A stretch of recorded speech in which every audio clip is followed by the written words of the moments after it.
جو جماعت روافض کی نکلی، کن کی نکلی؟ رافضیوں کی نکلی، روافض کی جماعت بولے اہل بیت سے بڑی محبت ہے، اہل بیت سے بڑی محبت ہے، لیکن قرآن پاک کی جب بات آئی تو بولے 30 کے نہیں معاذ اللہ 40 پارے تھے، کہو معاذ اللہ۔ قرآن پاک کا انکار کیا، معاذ اللہ جی، قرآن پاک کا انکار کیا، گمراہ ہو گئے نا، گمراہ ہو گئے نا۔ آقا نے کیا کہا تھا؟ قرآن کو بھی لے کے چلنا ہے، اس کو بھی توجہ زید آگر، قرآن کو چھوڑا، قرآن اہل بیت کو پکڑنے کا دعویٰ کیا اور قرآن پاک کو چھوڑ دیا۔ آقا نے فرمایا تھا جو کسی بھی ایک کو پکڑے گا اور ایک کو چھوڑے گا وہ گمراہ ہو جائے گا۔ ہدایت کا والا وہ ہوگا جو قرآن عظیم کو بھی تھامے گا اور اہل بیت کا بھی دامن تھامے گا۔ توجہ، روافض نے کیا کیا؟ ان شیعوں نے کیا کیا کہ اہل بیت کا تو دامن تھامنے کا دعویٰ کیا لیکن قرآن پاک کو چھوڑا تو گمراہ ہو گئے۔ ایک اور جماعت نکلی، بولے جن کو وہابی اور دیوبندی کہا جاتا ہے، بولے قرآن پہ عمل ہمارا بہت ہے، جماعتیں لے لے کے نکلے، نگر نگر گلی گلی گھومے، بولے جماعتیں جائیں گے کون؟ آؤ قرآن و سنت کی بات کرے، آؤ قرآن و سنت کی بات کرے، آؤ نگر نگر گھومے، قرآن پر تو عمل کرنے کا دعویٰ لیکن اہل بیت کو چھوڑ بیٹھے، گمراہ ہو گئے۔ توجہ، گمراہ ہو گئے۔ پتہ کیا چلا؟ جو قرآن پر عمل کرنے کا دعویٰ کرے اہل بیت کو نہ مانے وہ بھی گمراہ ہے، وہ وہابی ہے، وہ دیوبندی ہے، وہ نجدی ہے، وہ سلفی ہے، وہ غیر مقلد ہے، اور جو قرآن کو نہ مانے اور اہل بیت کا ماننے کا دعویٰ کرے وہی رافضی ہے، وہ بھی گمراہ ہو گئے۔ تو اب ہدایت یافتہ کون ہے؟ تو سنو، بحمداللہ ہم اہل سنت و جماعت ہی ہے کہ ہمارے ہاتھ میں اگر ایک ہاتھ میں قرآن پاک ہے تو اہل بیت کا بھی دامن ہے۔ الحمدللہ یہی اہل سنت والجماعت، یہی جماعت اہل سنت ہے جس کو اس دور میں مسلک اعلیٰ حضرت سے تعبیر کیا جاتا ہے، یہی رشد و ہدایت والی جماعت ہے۔ نعرہ تکبیر، نعرہ رسالت، مسلک اعلیٰ حضرت، فیضان شیر میں سے سننا، فیضان مشاہد ملت، مفتی فہران رضا خان صاحب قبلہ، سبحان اللہ سبحان اللہ۔ لیکن میں نے کہا نا کہ میں بہت دیر آج گفتگو نہیں کروں گا، مجھے پتا آپ لوگ تھکے ہوئے ہو اور میں تھکو ہوں میں گفتگو نہیں کرتا، میری عادت ہے، مجھے خود ہی نہیں مزہ آتا۔ مجھے اگر جوش و جذبہ ہو تو گفتگو بھی کروں گا۔ میں ایک حدیث پاک سنانے لگ گیا اور امام بخاری نے اس کو اپنی کتاب الادب المفرد کے اندر نقل کیا ہے۔ سنو، میں اس نسبت سے اس کو سنانے لگ گیا۔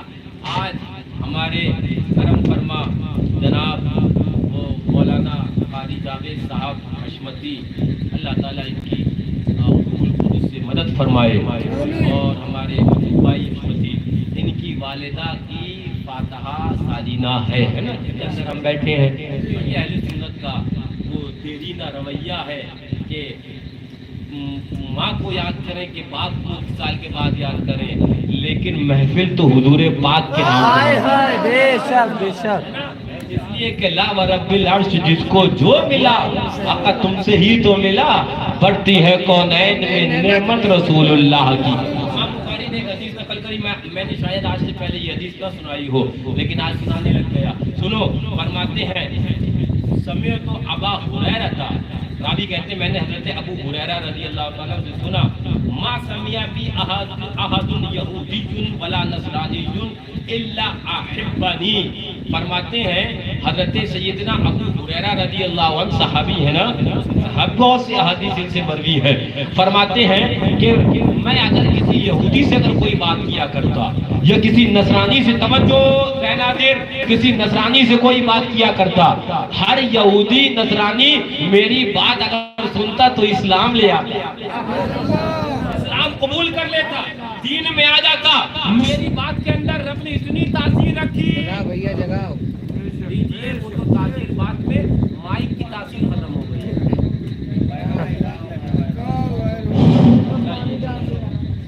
ذرا زور سے کہہ دو،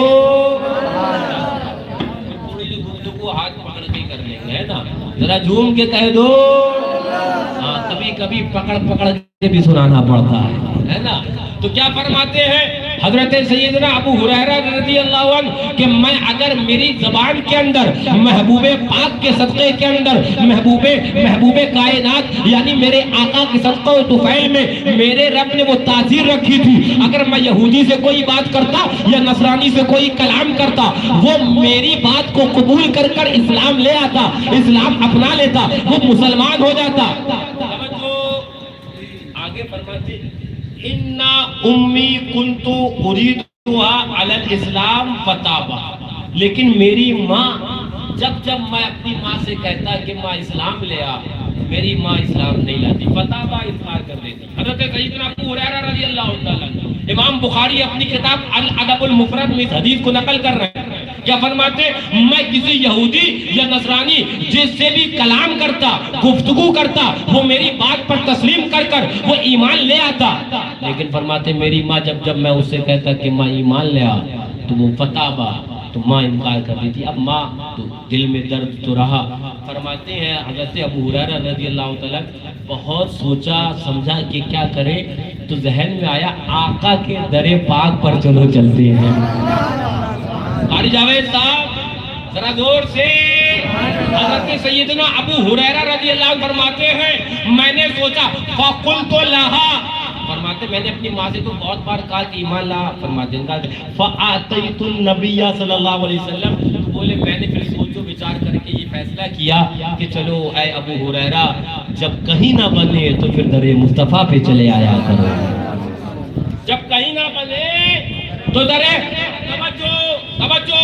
توجہ فرماتے فآتیت النبی صلی اللہ علیہ وسلم فقلت, تو میں آقا کے پاس آیا اور آقا سے عرض کری اے آقا دعا فرما دے کہ میری ماں ایمان لے آئے. میں نے کہا او وہابی او دیوبندی تو مر گیا, مر کر دفن ہوا, مٹی میں مل گیا, سڑ گیا, گل گیا, یہ کہتے کہتے کہ جو مانگنا اللہ سے مانگ, جو مانگ. اب میں نے کہا دیکھو صحابی اگر اپنی ماں کے ایمان کی دولت بھی مانگے تو در پاک رسول اللہ سے مانگے. پتہ کیا چلا دیتا رب ہے لیکن اپنے محبوب پاک کے وسیلے سے.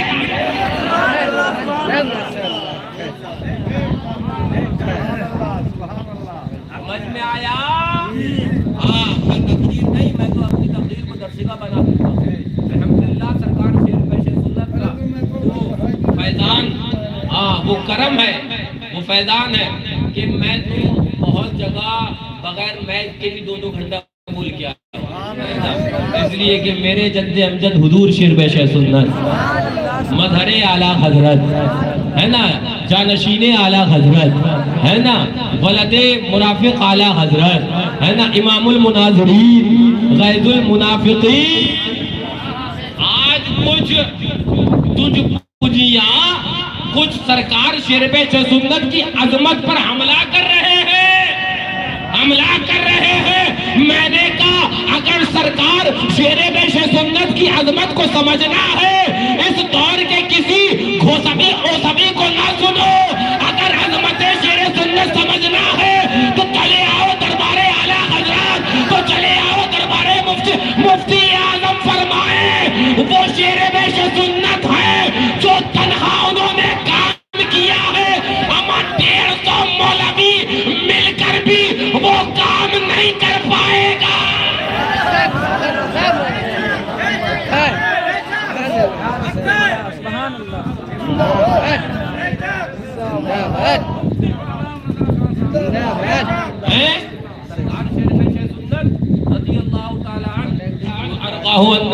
ذرا زور سے کہہ دو مائک ڈسٹرب ہو رہا, تم مت ڈسٹرب ہونا, انشاءاللہ ہم غیروں کو ڈسٹرب کر